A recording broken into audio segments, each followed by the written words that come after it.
আসসালামু আলাইকুম ওরহমতুল্লাহি ওয়াবারাকাতু। ইকবা ইবনে আমের রাদিয়াল্লাহু তাআলা আনহু থেকে বর্ণিত, রাসূল সাল্লাল্লাহু আলাইহি সাল্লাম বলেছেন, মামুলি মোহর হলো সর্বোত্তম মোহর।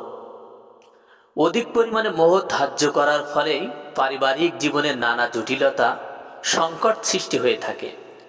কোনো কোনো স্ত্রী স্বামীর ঘর করতে চায় না, স্বামীও তাকে রাখতে অনিচ্ছুক, তথাপি মোহর আদায়ের প্রশ্ন দেখা দেবে বলে তালাক দিতে পারে না।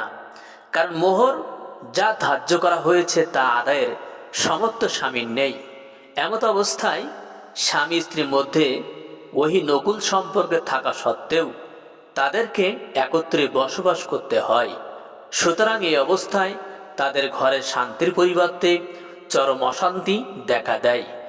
চিন্তা করতে পারছেন, কোন স্বামীর ঘরে স্বামী স্ত্রী সেই ঘর থাকে কিন্তু একসাথে থাকে, সেখানে শান্তির পরিবর্তে চরম অশান্তি দেখা দেয়। অবশ্য ভিডিও